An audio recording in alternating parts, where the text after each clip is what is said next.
Hey guys and gals, it's George here, the Shade Tree Fix-It Man. And we're out in the garage and we're going to finish up our table saw project with a final demonstration. I have painted the wings on it, I've cleaned the table saw, I made a new insert, changed the blade, and as I had showed you earlier, I made and installed new cranks for it.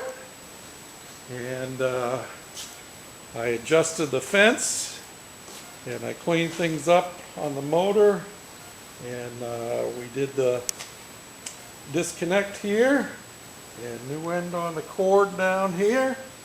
So she's ready to go. I'm going to give you one final demonstration and to finish up our project here together. So let's crank it up and we'll run this piece of 2x6 through. Shouldn't have already run it through once.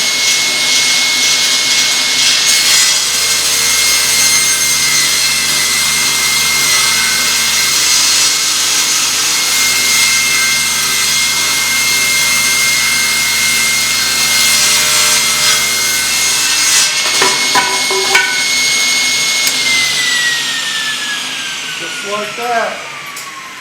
Cuts like butter. So that pretty much wraps up this project, this old table saw. Hope you've enjoyed following along. And till next time, this is George, the Shade Tree Fix-It Man, saying thanks for watching. Bye.